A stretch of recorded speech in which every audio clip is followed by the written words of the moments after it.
we are in the middle of a bunch of tools for mental health. And we're not going as fast as we normally do because there's so much value in this interaction and the processing. So as we talked with Clint about how to do this, we had to think about, do we just jam more presentations at you or take the time to have this back and forth? And we decided that what we wanted to do was to try and have the back and forth. So thank you for helping make that possible. A couple more tools for mental health. So one of the traps that we often get caught in is living in the past or in the future instead of living in the present. And this is sort of Buddhism 101, that living in the present moment is where all your power is. The book that Eckhart Tolle started with was a book called The Power of Now. And he makes the point that all your power is in the present moment. You don't have power in the past. Why don't you have power in the past? Because you can't change it. It's done.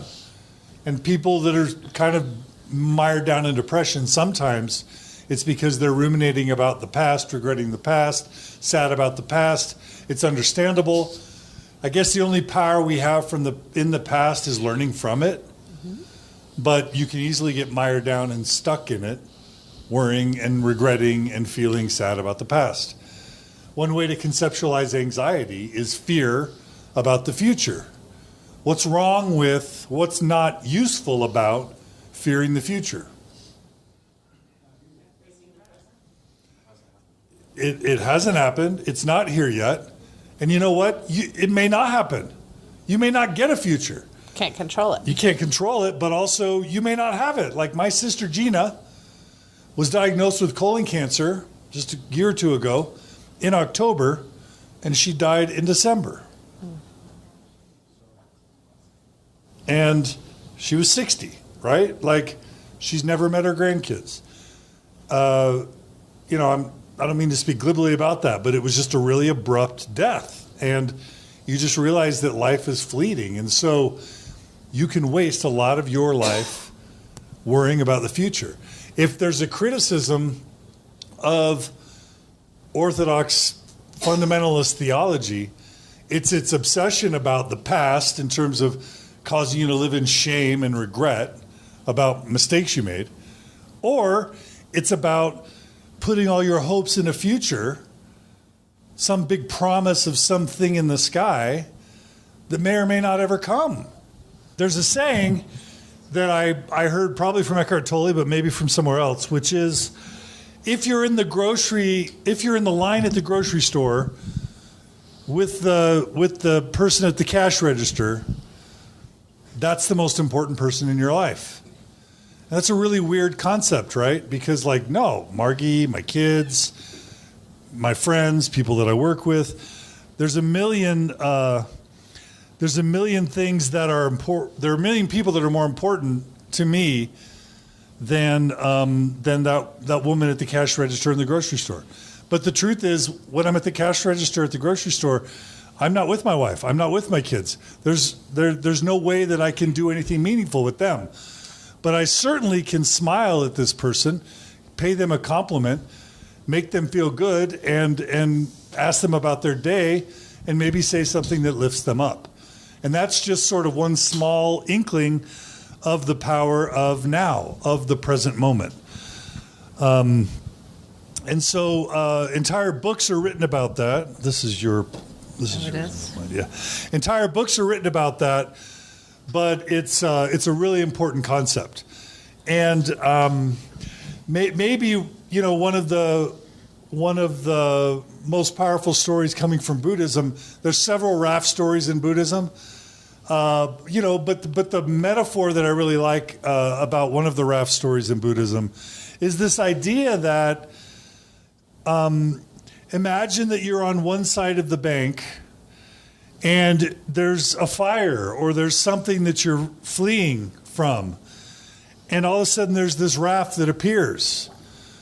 And so you're gonna be looking to escape from something that's terrible. You're going to get on the raft, And the raft is going to carry you safely to the other side of the river. But once you get to the other side of the river and you're to safety, are you going to destroy the raft that was there for you when you needed it? Are you going to shake your fist at the raft and be angry about it? Or are you going to try and carry the raft with you and carry it around as a burden? Carrying it around like a burden or trying to destroy it or getting angry about it would be nonsensical, because that's not, it was there when you needed it. It was what you experienced when you were experiencing it. But now it's time to let the raft go. And it's time to move on to your next adventure. And so this idea of making peace with what you've experienced, not getting stuck in the past, but also not fearing what might be ahead, because that can be paralyzing, is the concept that we're trying to convey when we talk about the power of living in the present moment. And so that is something that we all can fall victim to, regretting the past or becoming paralyzed by fearing the future. Do you want to add anything to that? Well, I think that this is really where While I drink some coffee. This is really where the what if syndrome resides, which is what I find to be a very common part of a faith transition. So what if I had never been Mormon? What if I hadn't been, stuck in these gender roles as a woman or a man? What if I hadn't had sexual shame? What if I, just the what ifs that are a real thing to consider. Like, I don't want to minimize that or invalidate those real issues. And at the same time, I think there's a time and a season for that, and not necessarily a place to get stuck in, because that kind of thinking will kind of drive you insane. First of all, you don't really know the what ifs. You don't really have the crystal ball to really help you know if those things, if you hadn't been Mormon, you probably would have still had some level of sexual shame, because you're, at least here in the United States, you're going to have some of that.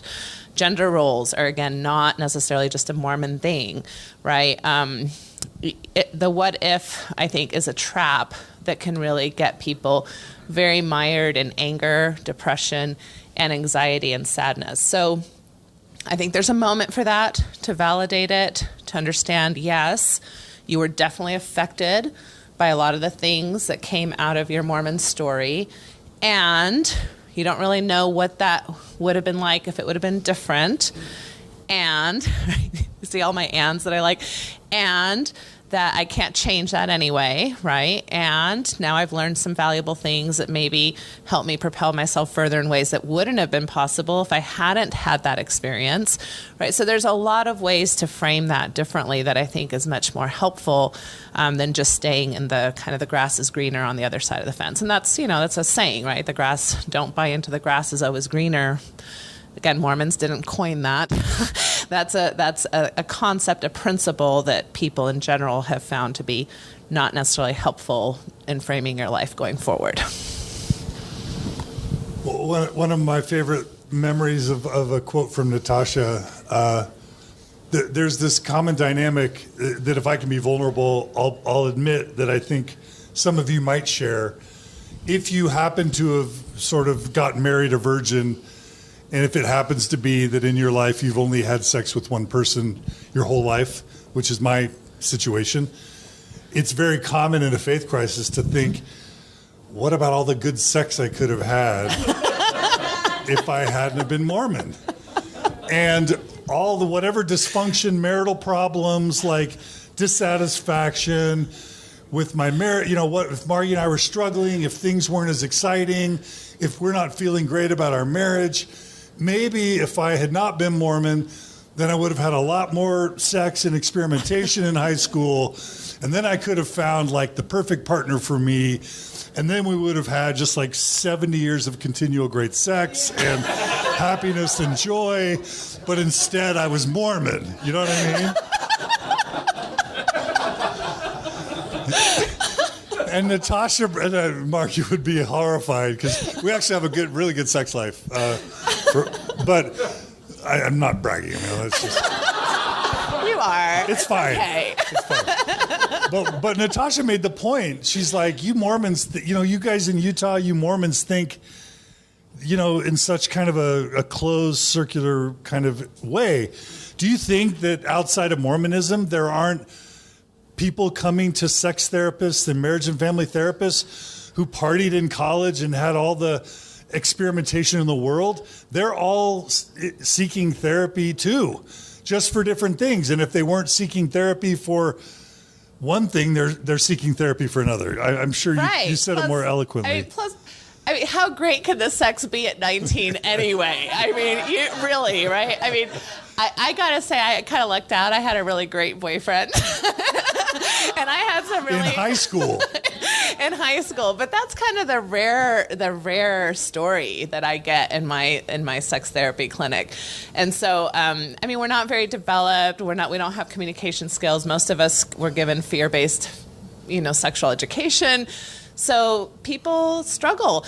And the very common story is people who have had really great sex prior to marriage, outside of religious constructs, still struggle in long-term marital sexual relationships. So even the idea that, we should have found out if we were sexually compatible, and I can't believe the Mormons told us not to have sex, and we kissed for the first time across the altar, and now we're not sexually compatible.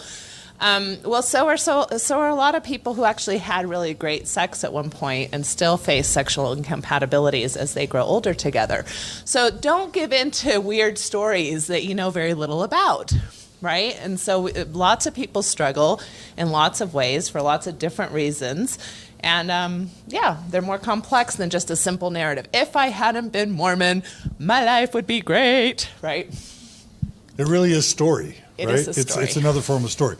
So to just capstone this tool, who's willing to share ways that you believe you may have been limited or are limiting yourself by either living in the past or fearing the future? Is anybody willing to? Does this resonate with anyone? Mehdi. I'm embarrassed to admit this, but I was a huge prepper. And one of the reasons for that was that I genuinely believed that somehow I could stave off a terrible apocalyptic future if I saved up enough stuff. And it has taken me a long time to realize how much that permeated a lot of my thinking about the world. I really believed that thinking about bad things that happened would help me to prepare for them, but also that even thinking about them would avert them. It was a weird kind of magical thinking, but I don't think I'm the only person who did this. No. And one of the realities was that I was afraid my entire life as a mother of kids that one of my children would die before I got to know them. And during my pregnancies, I would obsess over this. I would think, this child might die before I get to see them. And then it happened. And I realized when my daughter died that all of that worrying, which I thought would somehow prevent it, had done nothing but poison every day of every pregnancy. And that, I don't know that pregnancy is so wonderful. I hated being pregnant. Other people may have different experiences. So I don't know that I would have been like, I love being pregnant and being huge and ungainly. But at least maybe I wouldn't have spent every minute of pregnancy thinking, oh no, I have to do something somehow to protect this baby, and thinking that would have power to save. Like that, it was this real moment of awakening where I had to stop. It's not that I could suddenly stop myself from worrying about the future, but at least I had to admit to myself that worrying about the future didn't prevent any bad things from happening. And I had to have that magical thinking for so long, and I had to give it up. Yeah. Thank you.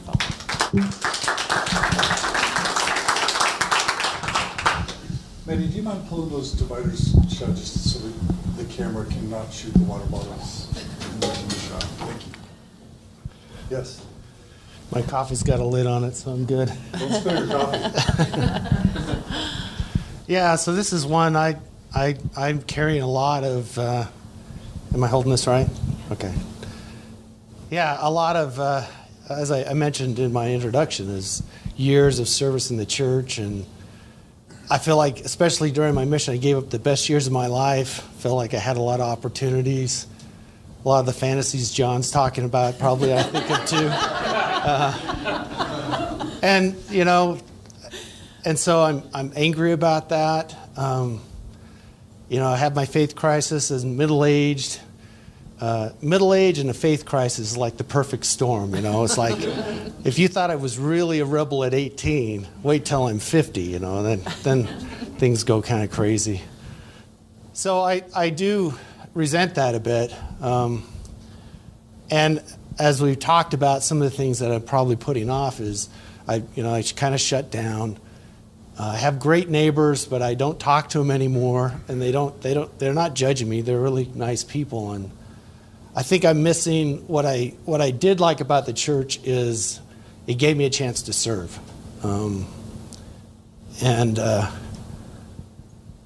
You know, I remember as a deacon, my dad took me home teaching.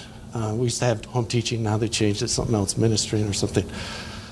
But I often think of that here I was, I went to an elderly lady, and we were her home teacher. And I thought, what a great, and as I grow older, I thought, I would have never met that woman. And even when I went on my mission, she would always call me by my first name, and it was like an angel talking to me.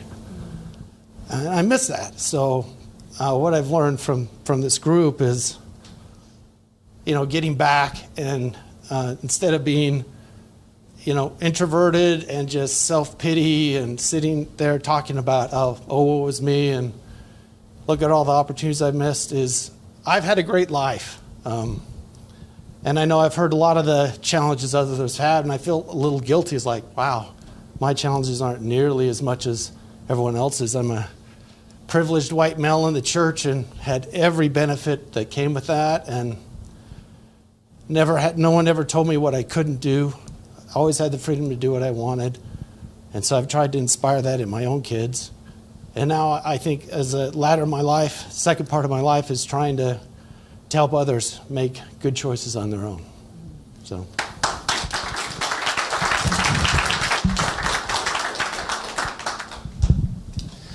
So my wife and I play this game probably about once a week or so of what I missed that. But no. The game of what if we had to join the church, or what if she had to join the church?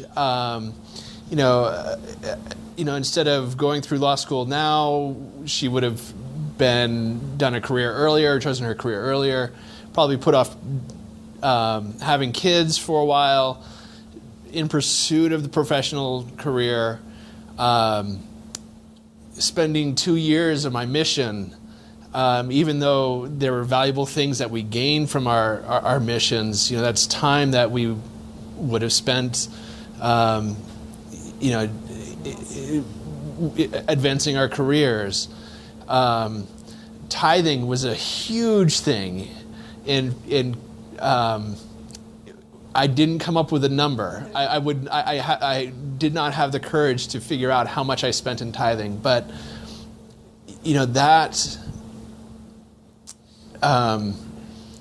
at the cost of my family is a huge thing. So all of these what ifs were huge burdens, are still burdens that we occasionally play that game, and it's very painful to think about those lost opportunities that we would have done differently. And so the challenge for us still is trying to put those aside and figure out what to do with the present.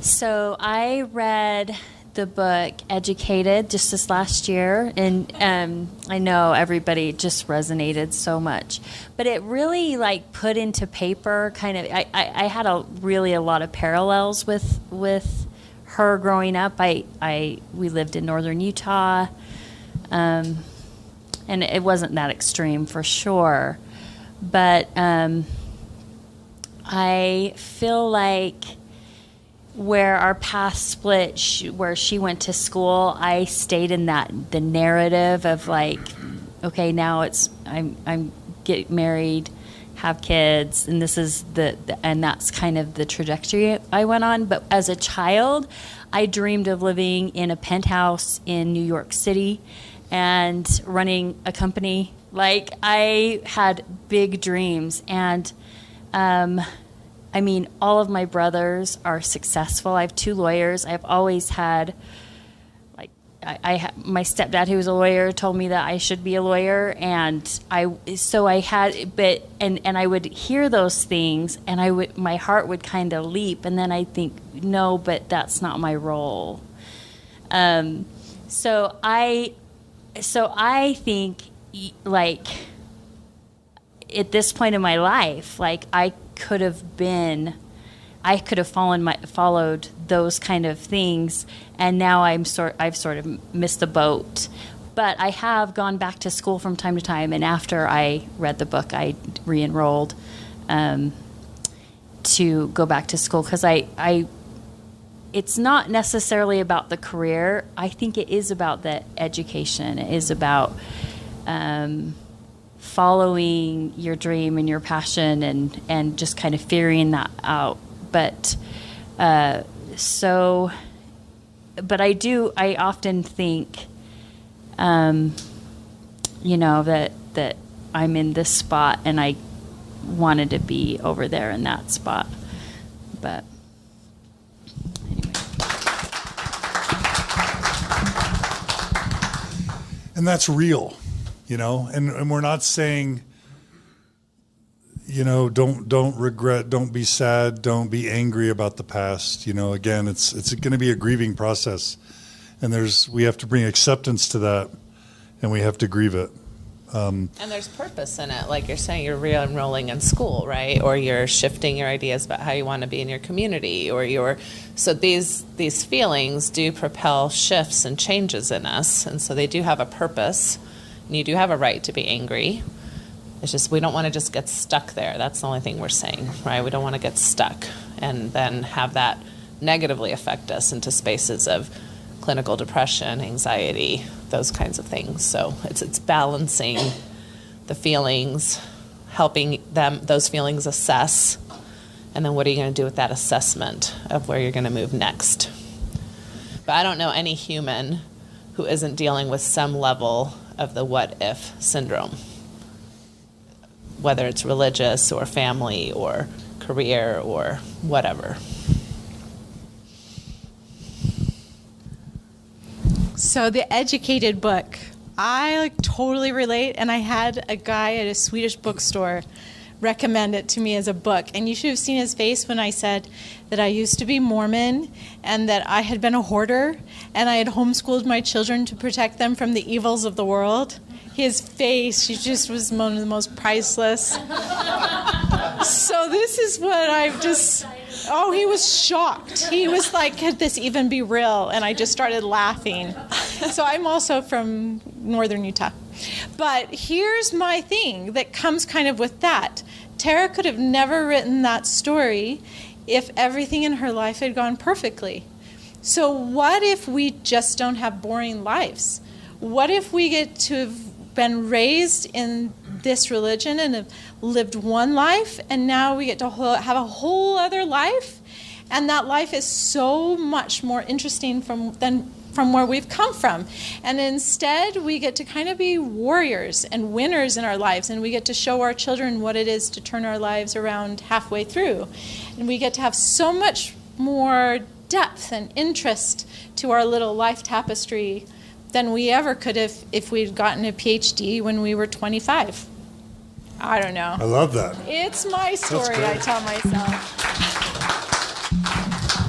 I think it was a client or a friend I was talking to who's left the church, and he said something really profound to me, and I wish I knew who it was. But he basically said, "You couldn't give me $1 million to take away my past, but you couldn't give me $1 million to go through it again." You know what I mean? It's like I value my past, even though I never want to repeat it. You know what I mean? And I thought that was really profound, and I love that framing. It's a huge part of radical acceptance. Like, we wouldn't be who we are today without our past experiences. We think we've come into this wisdom just out of the blue sky, but really we've come into this wisdom through our experiences. And that's just part of the human journey. And one last thought, this is kind of what something Brett said. I just want to point out that I think in the grand spectrum of problems that come through my office, yeah, I guess maybe there is a severity scale. Maybe there's some problems that I'm like, wow, that's really heavy. At the same time, I always try to remind everybody, this is not trauma competition. Like, we're all hurting. Hurt is hurt. Pain is pain. And so let's not get caught in that trap either of, oh, I don't have a right to my feelings because somebody else has had such a more difficult experience than me. I think that we all deserve to feel our own pain the way it shows up. So I just want to validate your pain. Okay. Others want to share any way they're being limited by past or future. Anyone?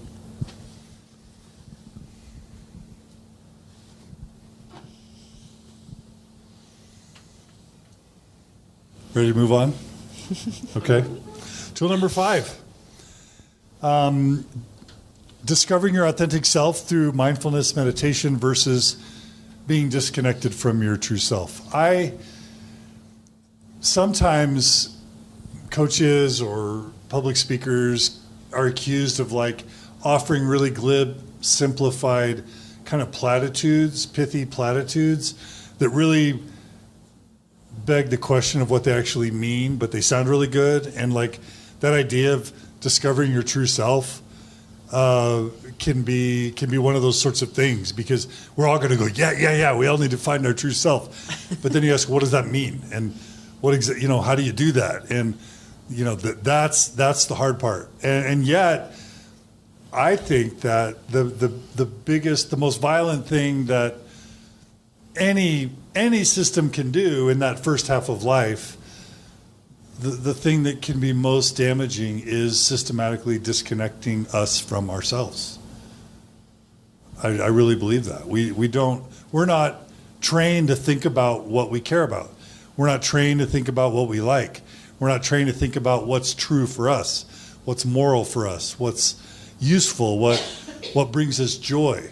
Instead, we're plugged into the system that tells us what our morality is, that tells us what our values should be, that tells us what should be important to us, like you're all kind of saying, and then tells us what life we need to live. And I don't think it's pernicious or nefarious in terms of intent, but in played out reality, many, many, many lives get underutilized.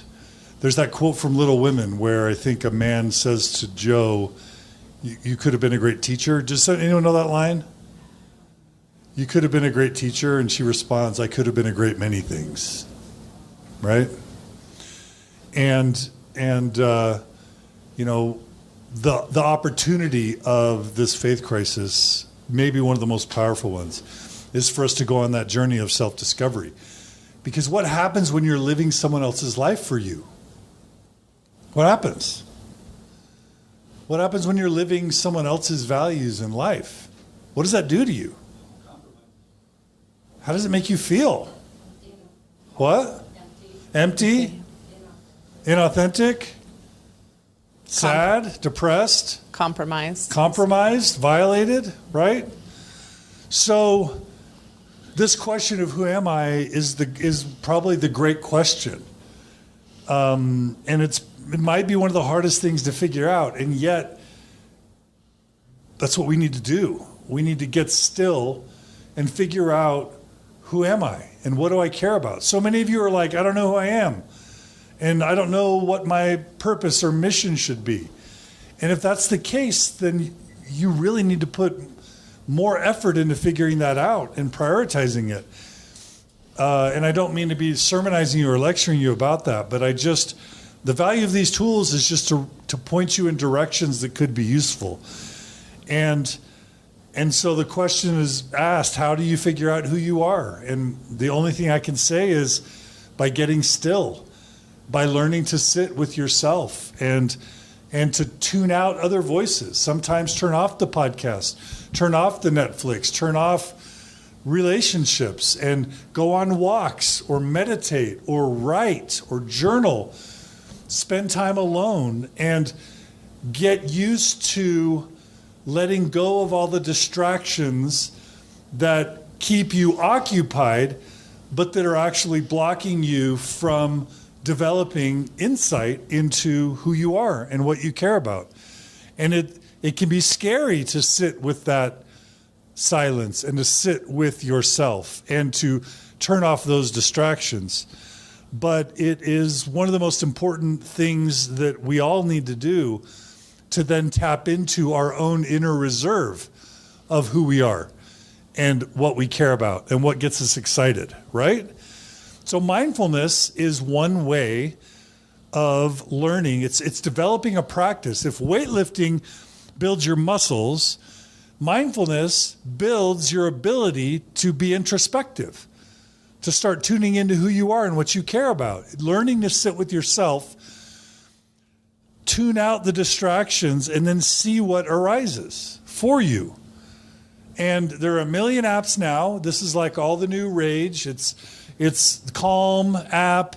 It's, what is it, 5% Happier? What are the apps? You know them. 10% Happier. What are all the apps? Mindfulness apps. Headspace. There's a million of them. And this is all the rage. And people have a really hard time doing mindfulness. Have any of you ever tried to meditate and had this experience? And part of the problem is expectation. You think that meditating is supposed to be this thing where you arrive at this Zen state where your mind is clear and you feel great. But what often happens is your mind starts raging. The more that you try and clear your mind, the more crazy it becomes. And so guided meditation helps, where these apps will walk you through a mindfulness process where you listen to bells or gongs or chimes or water rushing or little narratives or homilies or whatever it is. They can help guide you. And we don't have time to really dig into it a lot, but there are a ton of benefits of meditation in addition to developing insight. It reduces pain and enhances the body's immune system. It can improve feelings of depression and anxiety and anger. It increases your blood flow, provides a sense of peace and calm. It can reverse heart disease. It can increase your energy. It can reduce your stress. Like, so many benefits. It's a resource available to all of us, and it's something that still we really struggle to do. I wish Margie were still here, because when I got excommunicated and when we had some pretty severe marital problems, she took up meditation. And she just downloaded the Calm app, and she just started 10 minutes a day doing a guided meditation. And she will tell you, she's a person who has high anxiety. She's a perfectionist. She would be a person who worries and stresses a lot and gets overwhelmed in her emotions and in her life. And what she would bear witness to you if she were here is the transformative power of just a 10-minute meditation exercise once a day. She wakes up in the morning every single day, gets her phone off the side of her bed, lies there in bed, and does a 10-minute meditation exercise. And I want to invite you to consider, if you don't have a daily meditation practice, to start. And there are, other than these benefits, it can help you develop insight about who you are, what you value, and what you want to do with the rest of your life. And it also provides this function when we talked about not being too attached to labels or stories or emotions. Mindfulness helps you develop the practice of separating yourself from your thoughts. Just by noticing what thoughts I'm having, noticing how I'm feeling, noticing the stories that your brain is generating, develops this space between your conscious self and the thoughts and the feelings and the stories that your brain is generating. And once you learn to hold those stories and labels and emotions a little less tightly, that gives you freedom to act in a way that you otherwise wouldn't have. And so that's one of the big values of mindfulness and meditation is it gives you more freedom to not be as reactive in your life. But it's like a muscle. You have to cultivate that muscle to strengthen it. So just really quickly, have any of you developed a mindfulness practice? And if so, can you bear witness as to how it's helped? Before that, I would say, please, Natasha. So the only way you can fail at meditation is to think you're failing at meditation. So even can you put it back on the slide with the, because this is what happens to me. And so I thought, oh, well, then I don't know how to do it. And I tried it like 10 years ago, and then I gave it up for a while. And then, but really, if this is what's happening, that's information to you. So meditation is just for you to be able to get information.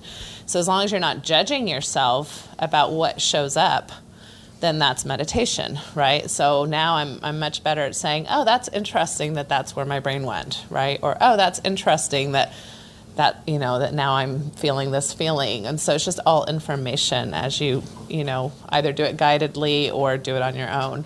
So it's just the framing of it, I think, is very important, to not feel like you've got some big expectation of it and then think you're failing at it.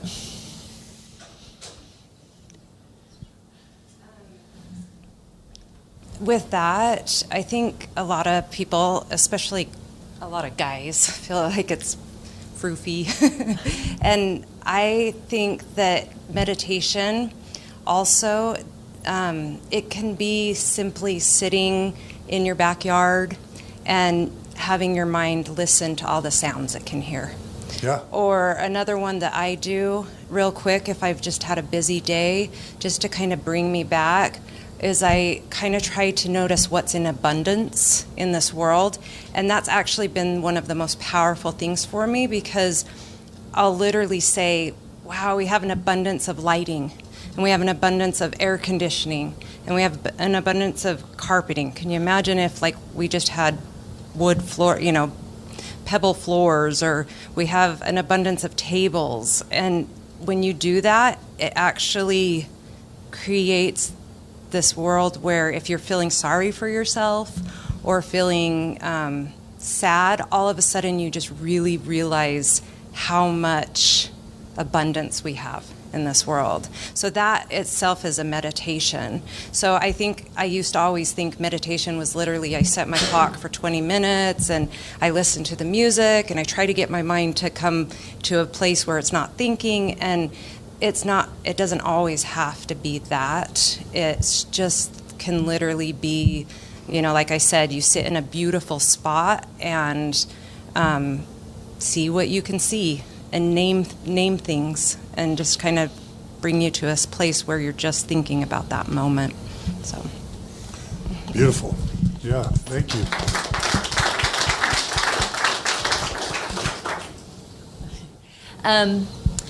So I started meditating because we were, my husband had gone through a job loss, and it was for an extended period of time. And I had a new baby, and my son had given up a baby for adoption, and my daughter got married in the temple, all at the same time, within the same few months. And I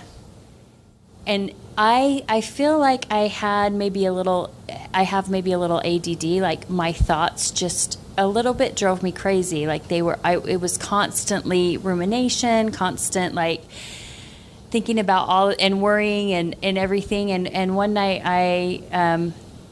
I turned to meditation on an app, and I just thought I'm just going to try it. And in fact, I did it just laying in bed. Which they say that you fall asleep. So I think mostly people recommend you're sitting up in a chair if you're doing the official meditating practice. which, as Marianne said, it could be a lot of things, but I just laid in bed and I meditated for 20 minutes. And after, I felt like I had been on a vacation. Like my thoughts that drove me crazy, like I had respite from them. It was like this real restful space that I had never experienced before. And so I craved it at that point. Every day I would do it at least once a day, sometimes twice or 3 times a day, because life was just so stressful. And in that coming to know myself, that's when I started to sit in sacrament meeting and listen to people talk and realize that things did not resonate with my true self. And so I feel like I had kind of a conversion process to that. In fact, the very last Sunday I went to church, I gave a talk in which I testified of meditation.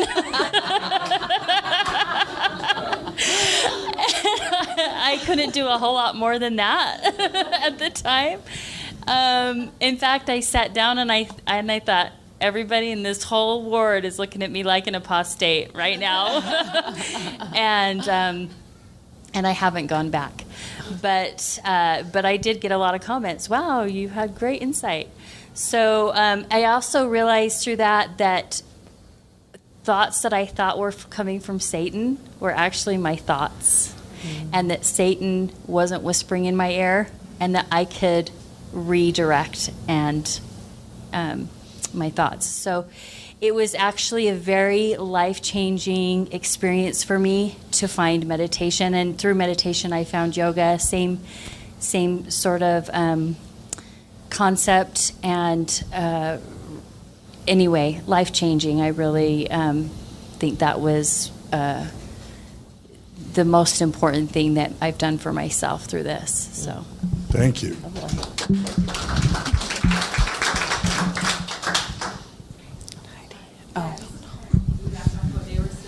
I started doing a little bit of meditating, and I will be honest, I've been practicing it for several months, and still 90% of the time my mind is racing, but it's becoming habitual. But when my husband and I first separated, my kids were struggling a lot, specifically one of my daughters who has kind of some high anxiety like me, and she was not sleeping at night because he wasn't in the home, and she wasn't feeling safe, and she was scared, and so then she was sleeping with me, then I was getting no sleep, and then I was more of a wreck, and this was going on for several weeks. And so finally I said, I think you need to do some meditating with me. So we started practicing together, and so I just thought for the moms that have kids that are struggling, so I now have time with each of my daughters. I do a little meditation with them, and then on the Calm app, that's the only one I use. I'm sure this is the same on the others, but on their app, they also have like stories so my daughter that struggles will do the 10-minute session with me, and then she will put on like Peter Rabbit or whatever, the calming voice, and that helps her fall asleep. So now I'm getting more sleep. So I think this can be good for our kids to learn how to practice this, especially when they lose the church. And then for my kids, their life's just kind of in turmoil. And I've also just noticed for me that, and this sort of piggybacks off what you said, is that since I started meditating, I have just become more of a noticer in life. And I just think, like, how many rainbows did I miss before this? And how many birds did I not hear before this? Because I was so busy and distracted in my life. And so it helps me to be able to notice other things that I probably missed out on before. So I'm a big fan of meditating. Beautiful. I just wanted to talk a little bit about the concept of God, maybe just a little bit.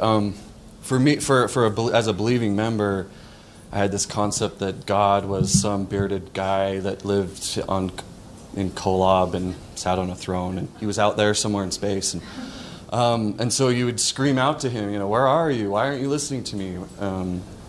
And so going through a faith crisis, you lose that, and I think some people brought up here they lost their relationship with God and with Christ, and I did that too. I lost that beautiful relationship, but through meditation and kind of churning inward, Christ mentioned that the kingdom of God is within us. We can find that I found that God has always been there. I am God, and he's always been there with me, or she's always been there with me, whatever gender God is to you. And I think we talk a little bit about you've always had the answer. Turn inward, and there's the answer. You just got to trust yourself and have faith in yourself, and there it is, and it's amazing and it's beautiful. So thank you.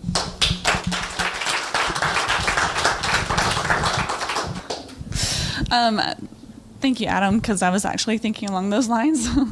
My favorite, I loved going to the temple. It was a good experience. And my last time going to the temple, I loved going to the temple because of the celestial room. You get to sit in the celestial room, and I would always sit on the couch and close my eyes and pray to Heavenly Father. And the prayers were always the most powerful, and I just felt like He was right there with me, and He would answer, and we'd have this conversation back and forth. And the last time I went, it was actually after my husband had left the church officially, and I was upset about it, and I didn't know what that meant for our family, for our future, and so I had all these worries I was taking to the temple, and I sat there and prayed, and I just got this awesome calm feeling that of eternity and the future, and that everything was going to be okay, and that just this beautiful revelation to me. And I love that that was my last experience, because I'll always treasure that. And now, coming out of belief, losing God, I look at that experience through different eyes. I know that is I was able to have those awesome experiences in the temple, in the celestial room, because it was so quiet, and it was so peaceful, and it was beautiful, and that wasn't necessarily the Mormon Heavenly Father. It was in me. It was in me, and I have the power now to go to a quiet place and have that experience anytime I want. I don't have to drive 2 hours and go through a 2-hour session and do all those crazy weird things to finally sit and meditate and have that beautiful experience. I can now have that experience whenever I want, and I'm excited. I haven't really done that yet. I have the app, but I haven't actually done that yet, but I'm excited for the opportunity that I know that I can, and I just need more time. I haven't figured it out yet.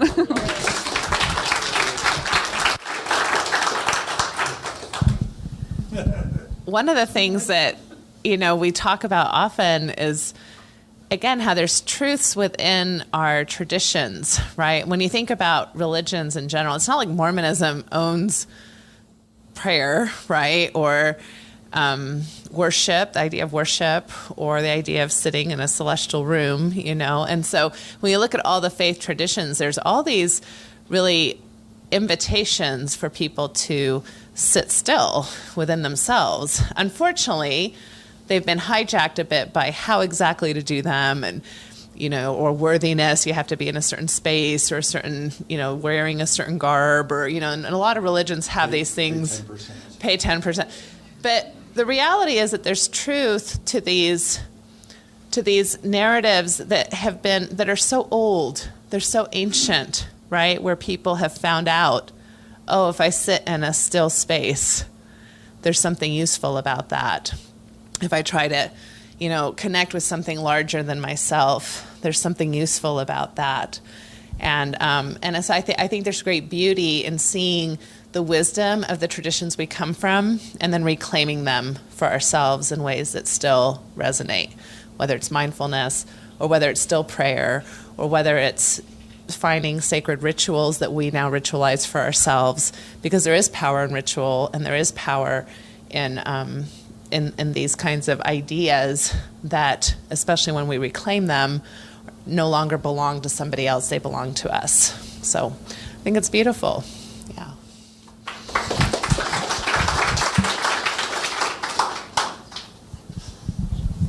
So when you asked who's been meditating, my immediate thought was, oh, that's my avoidance. that goes to that. Because it's something I know I need to do, but I think in some ways it terrifies me in many ways. And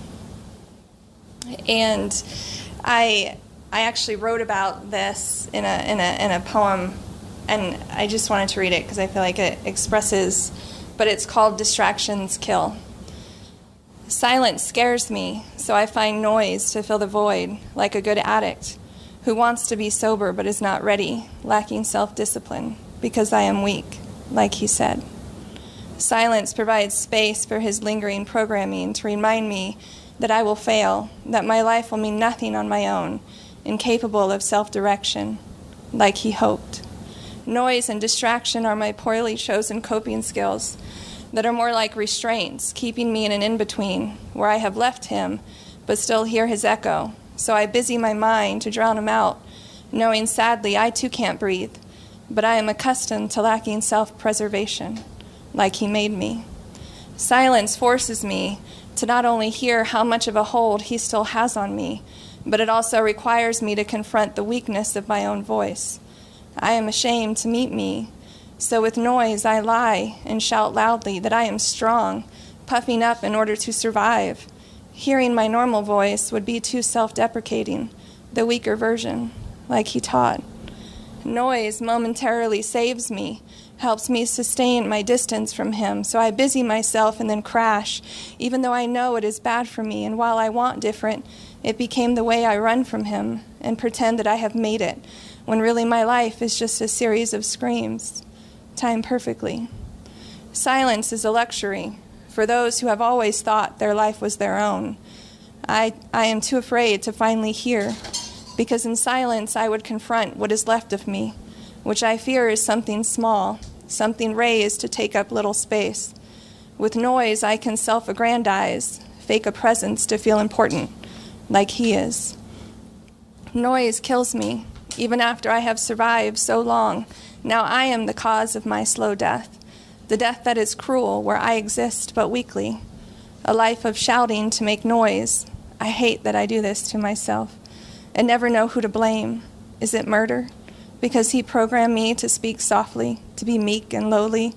Is it suicide? Because it is technically my hands that position the earbuds in self-delusion?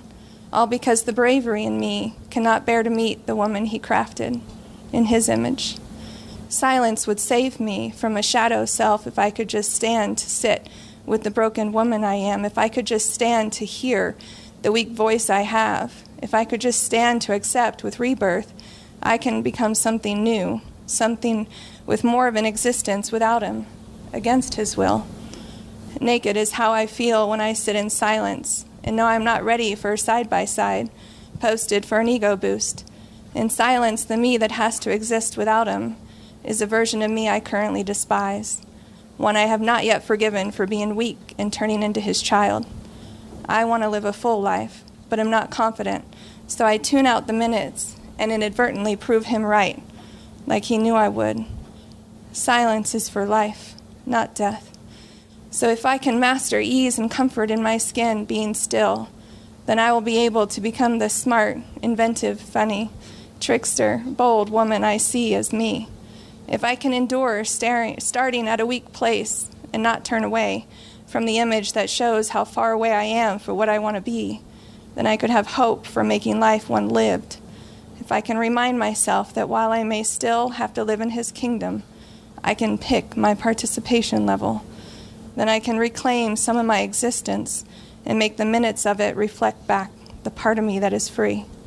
Silence, while hurting me, will be my savior in a way he never was. He will die a slow, agonizing death in my silence. In my silence, he will see me become something he did not determine. Silence. Woman, my God, be silent.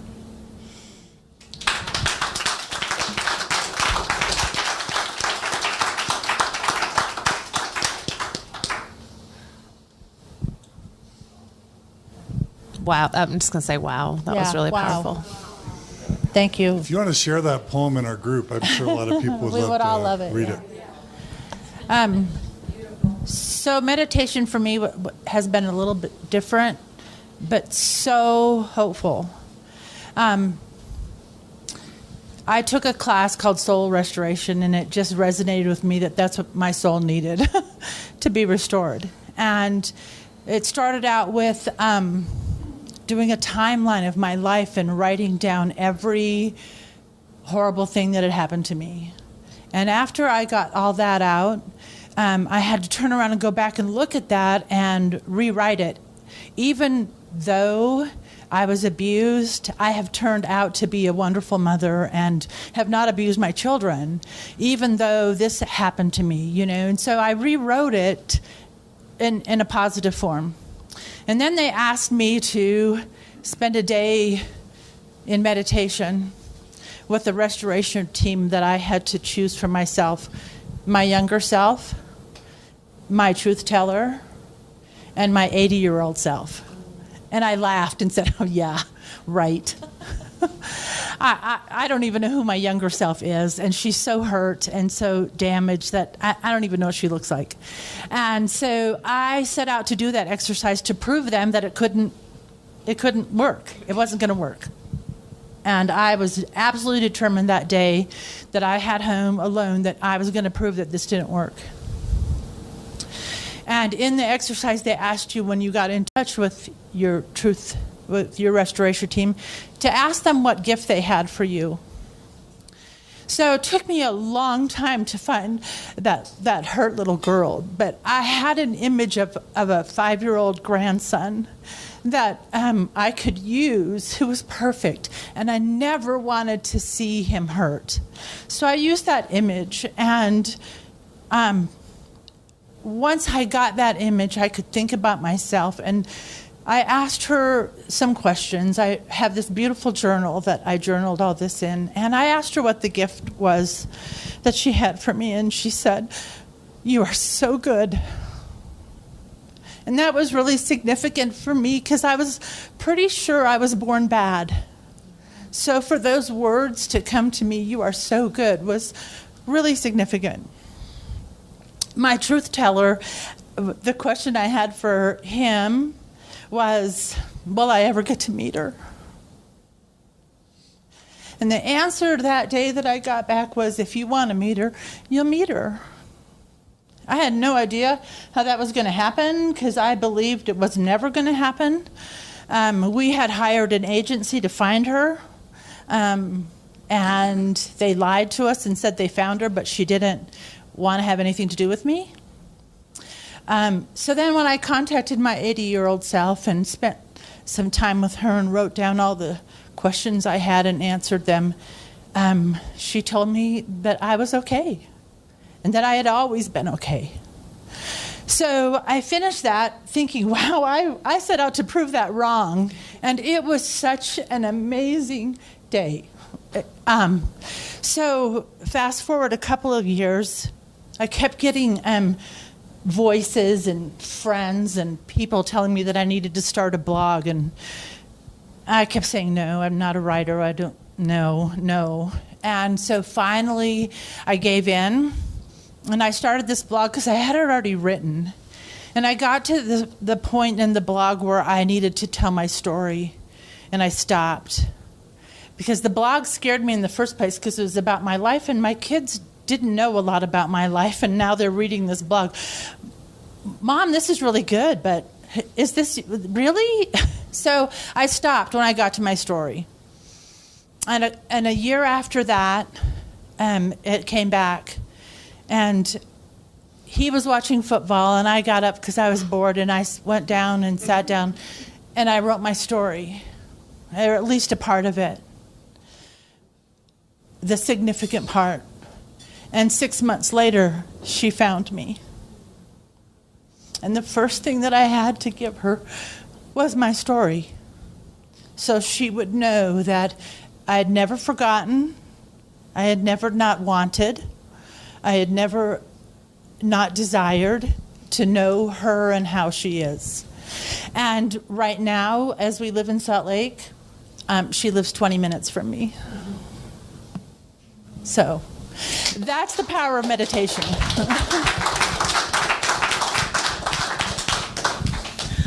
Whew, beautiful. So much power in this room. Can you believe the power in this room? Amazing people in this room. Yeah. All right. Well, consider yourselves recipients of a testimony meeting about the power of mindfulness and meditation. That's what we just experienced. Two more points, and then we'll be done with this second presentation. And for me, these are my favorites because they're very personal to me. This is about mental health, and anxiety and depression are two of the most common things that we're afflicted with. And one of the things I realized as a therapist was that you could try and treat the symptoms of anxiety and depression all day long and sometimes make no progress. Just trying to minimize the symptoms of the mood disorder or the anxiety disorder. And what I discovered and what I've lived through my own experience was the values, knowing your values, figuring out what your life needs to be about, what your special purpose is in life, what your special contribution can or should be. If you can figure that out, that single discovery of what you really care about and then how you're going to spend your life pursuing that value can be transformative in terms of your own health and well-being and joy in ways that trying to treat symptoms of a mental disorder never can. And so values is I think the most important part of this acceptance and commitment therapy. Roy Disney wrote, it's not hard to make decisions once you know what your values are. A little bit about values. Values are not goals, so getting a degree is not a value. What's the value? Education. Education would be a value, right? Values are not destinations. They are directions. They're things that you literally value. When I realized how badly the term values had been corrupted, when I was growing up in Texas, there was this notion of family values. It was kind of a buzzword in the 80s when Reagan was really popular. Any of you remember what family values meant? What did it mean? It's code for don't be gay, right? Be straight. What else? Don't no premarital sex, right? Mom stays home and has kids. Dad works, right? Traditional family values. Pro-life. No abortion, no alcohol, no drugs, no divorce, right? Well, that's how my mind became associated with the term values. Values means a huge old list of things you shouldn't do that a bunch of, white straight men in power basically told us we should, obey and follow. And that's just like with intimacy, which we'll talk about later, which has been corrupted by being associated with what? Sex. Intimacy has been corrupted in that sense. So is the term values. Values simply means, what do you value? What do you value? What do you care about? What turns you on? What gets you excited? What would you do what job would you have if you didn't even receive income from it? Because nothing could keep you from doing it. That's the type of question that the values question kind of imposes upon all of us. What is your purpose? Why are values important? They do two things. They provide you with direction on where you want to go, and they provide you with motivation. When you're sad, when you're lost, when you're depressed, when you're aimless, if you can get in touch with your values and then become really clear about what your purpose in your life and your mission is, and then you just simply, when you're sad or when you're depressed, you're like, wait, what are my values? What can I do today to make a little bit of progress on something that I really care about, or that I really believe in, or that I really feel like is one of my special contributions that I can make to this world, to my family, to myself, to people around me. It can be transformative. And again, one of the biggest disservices that a fundamentalist institution can do to us is by handing us, this is what you're supposed to care about.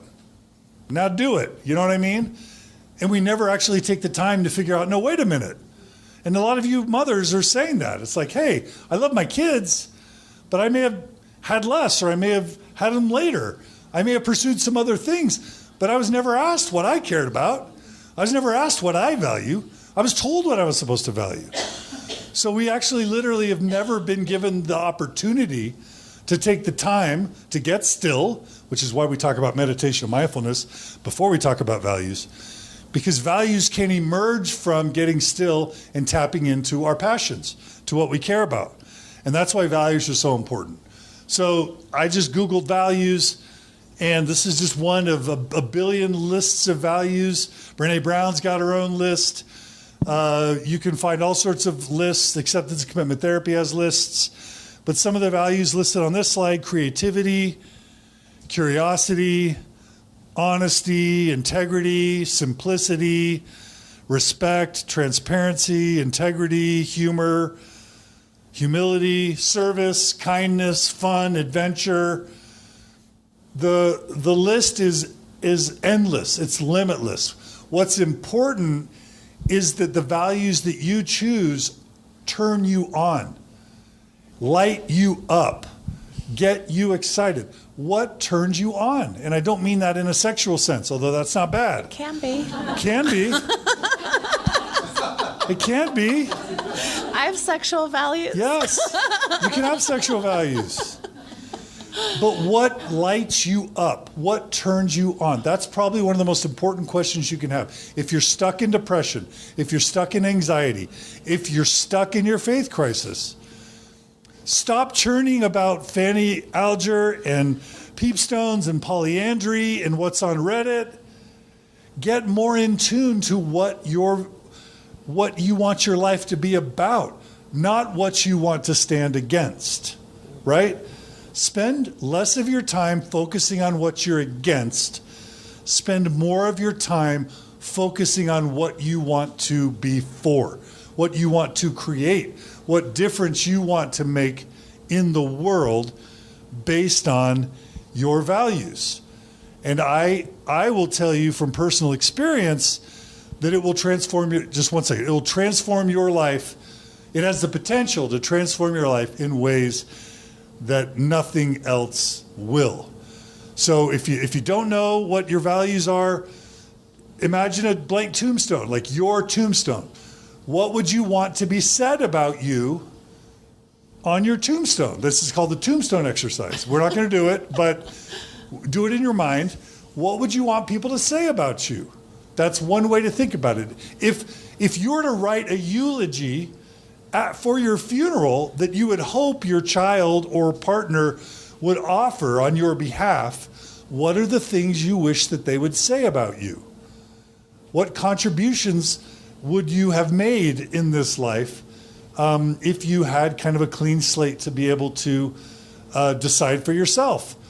And so you probably all heard this come out of the Leah Young, Cody Young, for those of you who heard that interview, right? We've talked about this on Mormon Stories. We've talked about this on Gift of the Mormon Faith Crisis. One of the most important things you could do for your health, happiness, and well-being is sit down and make a list of your values. 8, 10, 15, 5, whatever it is, figure out what your values are, write them down, make a list. If you've taken the proclamation on the family off your wall, that's fine. Cross-stitch your new list of values and replace the proclamation on the family with your own effing proclamation, right? Of your life. You can applaud at that. You can clap at that, right? And if you have a partner, come up with a combined list of values. And if you have kids, do an exercise where your family is coming up with a list of what your family's values are. And then post it somewhere, refer to it often. When you get depressed, right? When you get sad, when you're worrying about the future, when you're stuck regretting the past, what can you do? Here's what you do. You go to your list of values and you go down and you say, okay, I value service, I value creativity, I value kindness. What's something creative I can do today? Because that is something I value. Maybe I'll go paint. Maybe I'll go write a poem. Maybe I'll start a podcast. Whatever it is, creativity. Oh, service. I'll go serve in the soup kitchen. I'll go volunteer to man the camera for a retreat for a bunch of messed up post-Mormons that are trying to figure their lives out. Like whatever it is, right? Your values provide you with direction and motivation, right? And if I could just jump to number 7, 6 is knowing your values, and you don't really know them till you write them down. 7 is living your values, which involves what ACT calls committed action. And the reason why I feel so passionately about this, and this is very personal, and I always hesitate to talk about this, because it sounds like I'm boasting, but this is as therapeutic. The intent of this story is more therapeutic than anything I could ever offer you. And it's just simply this. When I went through my faith crisis, it was devastating. I didn't have a faith crisis because I hated the church and had been abused by it. I was the person that benefited from every aspect of the church because I'm a white, straight, male, right? And so I loved the church. It was everything to me. So when I lost my faith, it was like for many of you, my entire world collapsing. I got depressed. I got irritable, not just for days, not just for weeks, but for years. I was lost to my wife and kids. And by the way, in 2000, 2001, there were no podcasts. There was no CES letter. There were no Facebook groups. There were no workshops or retreats for people in faith crisis. There was nothing. There was zero. Go to family, they don't want to talk about it. Go to the bishop, he has no idea what you're talking about. Everyone in the ward looks at you like you're crazy. And I was suffocating in the depressive state of dealing with the faith crisis. At the same time, I was searching for a purpose because my job, as much money as I was making, as happy as I should have been, knowing Bill Gates and working with Steve Ballmer and traveling the world, making a crap ton of money, I was depressed in my job because it wasn't fulfilling. And so I married those two things. And I said, I have found as depressed as I am, I'm not shaven, I'm wearing Birkenstocks and socks to work in church. Like everything's terrible, but I found my special purpose. And so I did the craziest, stupid thing. I'm like, Margie, I'm leaving Microsoft. We're going to Logan. I'm going to go to grad school at age 35 or 40. And I am going to figure out how to make it so other people who go through this don't have it as difficult as I did. That was it. And it was the scariest thing I've ever done. We certainly lost $1 or $2 million in that decision by all the stock options and opportunities that I gave up. And I have not regretted that decision for one day. One day. Because what I did is I transformed my state of depression into a sense of meaning and purpose that has filled every single hole that losing my religion left inside my soul. Do I worry about community? I have the biggest and most beautiful community that I could ever want. Do I worry about friends? I have a lot of friends, or a lot of people that I could become friends with. Do I have spirituality? I told you about the hair standing up on my arms. Doing these retreats with you is the most sacred and spiritual thing. Do I have morality? All of those holes that religion filled, including meaning and purpose, has been replaced by this one decision of figuring out what I valued, which is serving others, which is finding a way to contribute to help people who have gone through something really hard. And by following that, it has fixed everything. And interestingly enough, now I'm able to kind of make a living at it. So I'm able to marry my passion with my need for income. And it's 12 years of no health insurance, and it was 12 years of no retirement, and 12 years of not a good income. But finally, it's even paid off in a sense where, we're not destitute. And so I don't say any of that to like lift myself up. I don't seek applause for that. But that is the most important object lesson I can offer to anyone who's trying to figure out how to get healthier or happier, is find out what that thing is for you. And it doesn't have to be activism. It doesn't have to be a podcast. It doesn't have to be externally focused. It can be pottery. It can be painting. It can be serving at the soup kitchen, volunteering in a nonprofit. It can be pursuing a new fulfilling career, teaching, whatever it is. You figure that out. That's your job. I'm just trying to say that knowing your values and then figuring out a way to follow them can all of a sudden radically transform your lives. And it's scary and it's risky, but I want you to consider that as you're trying to figure out how to get unstuck and where you want to go from here. All right?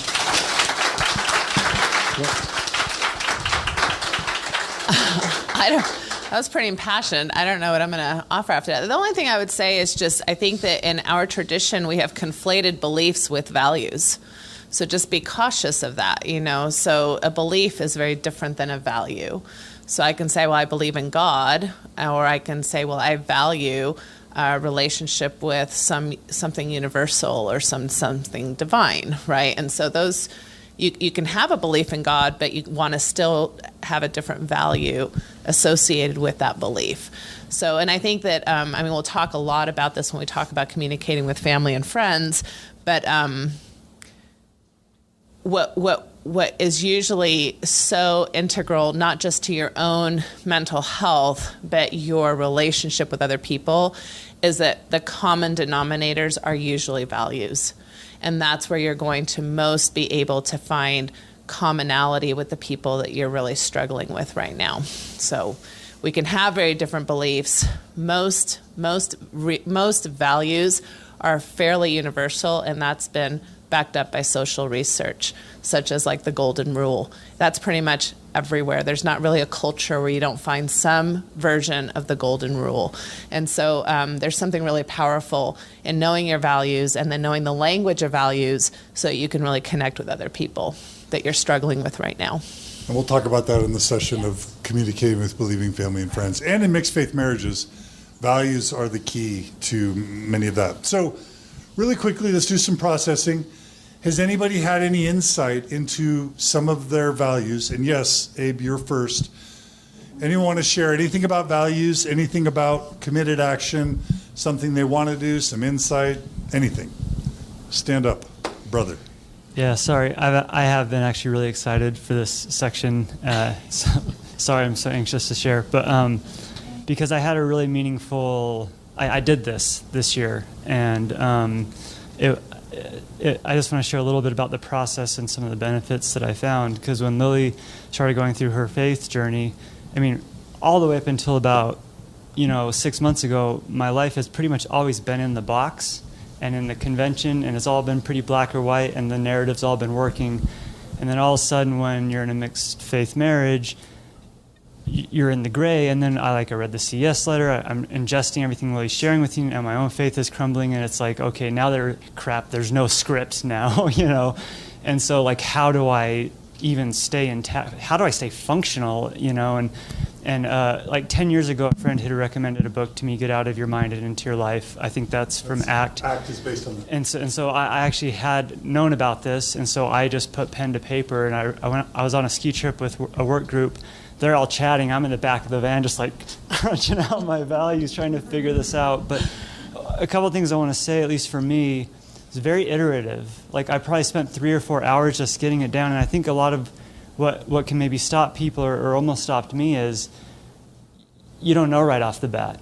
And you just I just did a list of stuff, And I'm just like, I don't know. And then I did another look at it, and I spent another 3 hours. And I kind of, like, I'm going to cap it at 10 because it's going to force me to, like, really think through, like, what's top. And then, like, a month later, I visited again. I'm, like, tweaking language. And, I'm 6 months later, and I'm still wordsmithing it, right? But what it has done, and at one point I thought the church was a value, and then I realized, no, it's not. But the reason why I engaged, now I can understand it's connected to these other values. And it has really made my ability to work with Lily, it's helped a lot. Because in that process, I realized I value her over any institution, and that was a really big awareness. But it also allowed me to understand and be able to articulate to Lily why I do care about the church so much and, like, what values it's connected to. So that process and having those values has really helped my language. Like, one thing I've heard from other couples is, like, sometimes the spouse just won't talk or doesn't talk or just can't talk. Like, the values process helped me to be able to explain to Lily, like, this is why the church, this is why I want our kids to be in the church. These are the values it's connected to, and we can relate to each other on values. And it's been so grounding to me. Like, this is a really hard, crazy time in my life, but I do very regularly reference these values to connect to me when all the externalities are kind of chaotic and swirling around. I can kind of constantly connect to inwardly what I want and what I feel, and feel grounded that way, if that makes sense.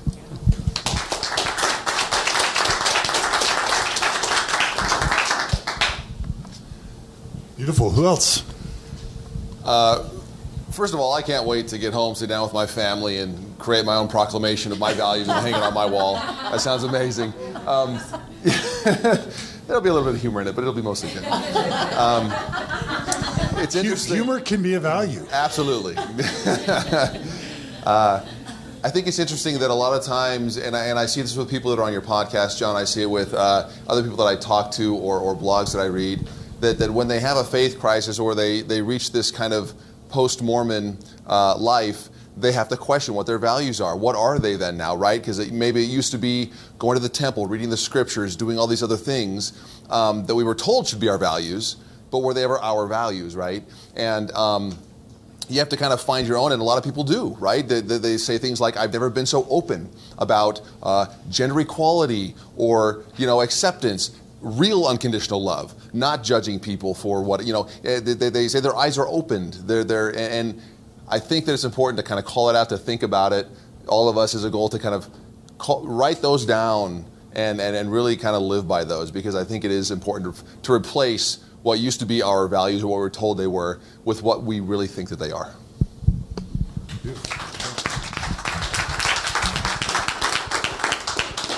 Is anyone struggling with this idea of values? Like, I don't know where to start, I'm confused, like I feel lost. Yeah? Anyone else? Yeah, here's one.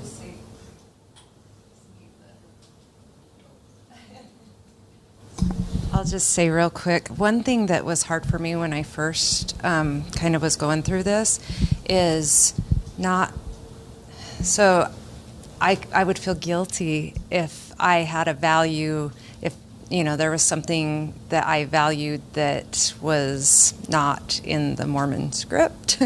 So, like, speaking up as a woman, having power as a woman, or, just having my voice heard, those, or even just being able to have my own time. That to me was kind of looked at as sinful, or, you're not supposed to enjoy life, you're supposed to sacrifice all the time. So it's kind of selfish if you're wanting to go have a massage and, be away from your kids. So that was something that was so hard when I first kind of was to rewire my brain and say, that's okay. That's okay if I value feminism. That's okay if I value, being powerful as a woman. And if I value, traveling with my husband and not serving all the time or volunteering all the time. So that's just what I wanted to say about that.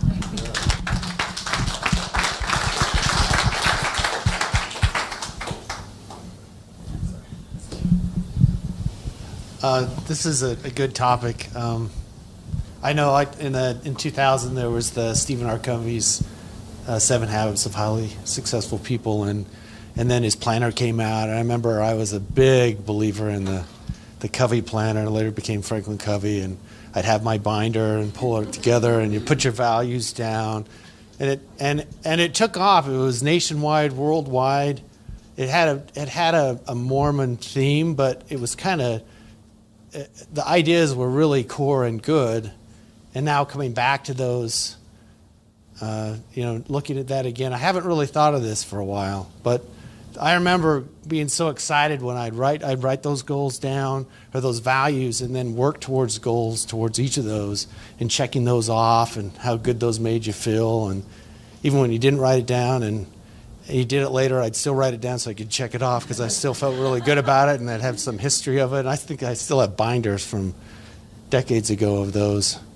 So that's good. I am a little confused. I've gone through some transition of what are my values, because those were very Mormon-centric, be a good elders quorum president and do your home teaching and all that kind of stuff.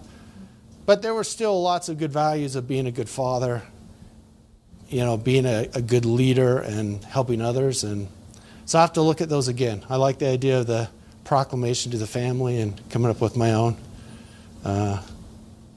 So this is good. Good things to think about, and I know they really motivated me at one point, so I'd like to do that again.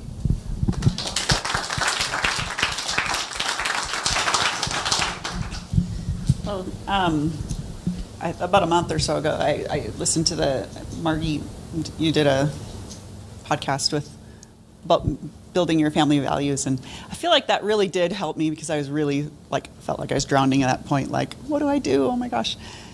And so a month or so, I think it was about a month ago, and I first listened to that, and I have been struggling though, because there's so many good, every value is good almost, you know what I mean? So it took me a while. I tried to do a little home evening with my kids, and that didn't go over so well, kind of turned into joking, laughing, I don't know. So I thought, okay, well, Jacob and I will just do it and then come to them. And it's just been a long process of trying to and then it's funny because I do have something up on our fridge right now, which has helped so much to give me purpose, to feel like, okay, I'm not just falling, but it's just how do you do it? I look at there, I'm like, oh, wow, I left off curiosity. That's a huge one. There's so many good ones. I don't know. It's just hard. How do you do something to the point that you can cross-stitch it and put it on a wall? I love, let's clap first. I love the idea, I think, Abe, you were talking about it, that these lists are fluid and they're ongoing. And they should, you can do several cross-stitches over the next 10 years so that they're constantly evolving. I think it's also important, well, first of all, to say values are not behaviors, right? So doing home teaching is not a value. It would be more, the value would then be serving other people, right? So your behaviors are based on your values. And then the other thing I would say is just values can be in conflict with one another. For example, the massage, that you mentioned, that's a value of self-care. And I may also value sacrifice and service. So those two things are going to be, I'm going to have to figure out how my behavior, how my budget, how my time, the things that I don't have, exponential of, are going to be spent in balance, hopefully, with my values. So maybe my value of sacrifice is being overbalanced by my value of, self-care, or vice versa. So there's kind of some interesting ways to kind of frame this in a way that you can really find balance, find the complexities in it, and find the beauty in the fluidity of it and the ongoing evolution of your values.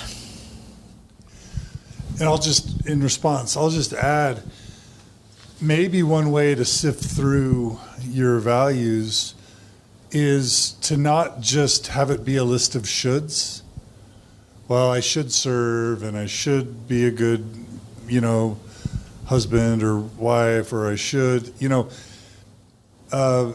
because there's a list of 1,000 things we should be doing, right? But maybe pay attention to what stuff you're excited to do, right?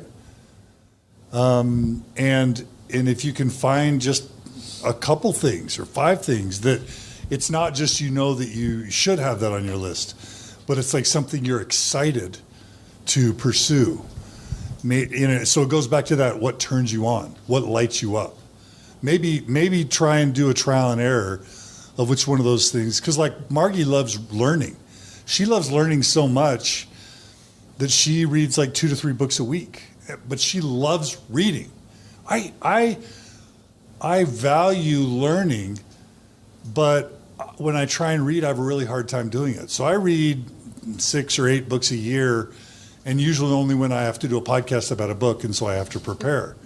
And so I would put reading or learning as a value, but it wouldn't be the best thing for me to put maybe because it doesn't light me up. Now recently I've rediscovered audiobooks and I realized that that's the best way for me to consume a book is to, so I figured that out over time. But when my value was, when my manifestation of my value was to read more books, but I didn't really enjoy reading books or I wasn't successful at it, then that value just became like a millstone that made me feel more guilt and shame, right? So start with the stuff that really lights you up and turns you on, and then over time, it'll become more clear, and you'll be able to add more things to it over time and massage it. But that's maybe one tip: is start with what lights you up. And not medicine. What are you excited to do versus like what do I have to hold my nose and do? And what I think goes along with that is there are some things that it's okay to let go of in the sense of being good enough. Like I've had several women in my office talk about the guilt of not being a good mother. Like you said, I don't feel like I'm a good mother. So kind of deconstructing that. And you can be a good enough mother if that's not your big passion, right? But then you can get passionate about other things. And even that example is part of being, I think, a good parent, to see your kids see you be passionate about something. So I think back to it shouldn't be a should list, right? Because I think most of us would probably agree that being a good parent, whatever that means, is probably a value we have. But making sure that you're not painting that in a way that, like you're saying, actually makes you more depressed or guilty. Because then we fall back into that cultural script, right, that we're not good enough. So there's lots of things in life that you can just be good enough at, not necessarily passionate about. Love that. Yeah. Just to follow on that, like in this Mormon world, motherhood is what a woman should care most about. Do you remember this in St. George? We had a woman get up in the audience and say, I have a confession to make. Do you remember what she said? I hate being a mother. She's like, I love my kids, but I hate being a mom. I hate it. Yeah. And I feel guilty that I hate it, but I do. But I didn't know until I had kids that I hated it. And how many of you feel enthralled and fulfilled changing diapers and cleaning up spit up and making food for, I get it. So I really like this idea. Some women are better mothers when they work outside the home. Because if they have that job, if they have that fulfillment, if they have that source of income, that source of power, that source of strength, that may be the value pursuing a career, but magically they're less grouchy with their kids. They're setting a better example of empowerment for their daughters and even their sons.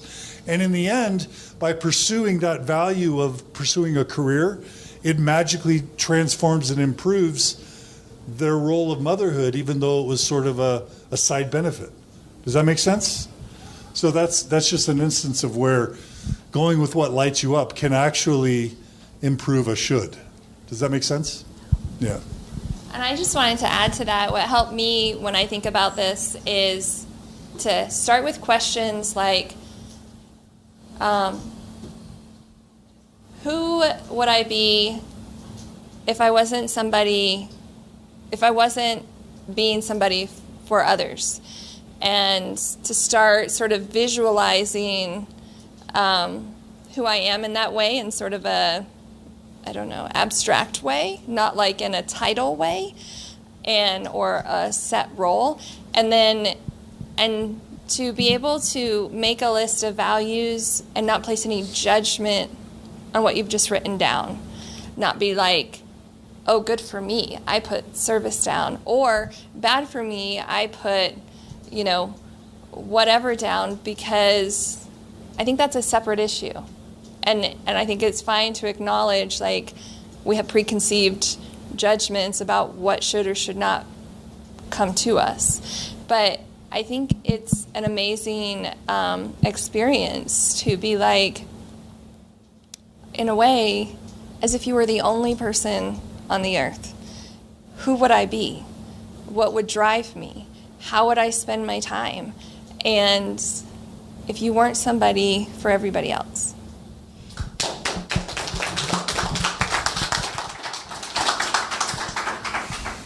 All right. Well, those are our 7 tools for better mental health. Do the thing you've been avoiding. Accept what is. Hold labels, stories, and feelings loosely. Live in the present moment. Discover your authentic self through mindfulness. Determine and write down your values, and then live your values.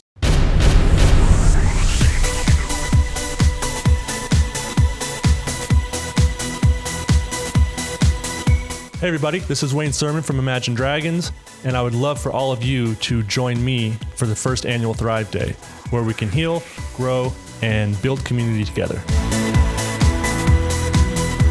I'm Amber Scora, author of Leaving the Witness. Join me at the first annual Thrive Day, where we can grow, learn, and build community together. Hi, I'm Natasha Helfer Parker. I am so excited to be part of the Thrive event that is coming up. I hope that you'll join me. It's going to be the first annual Thrive Day, and I want us to be able to heal and grow and build community together.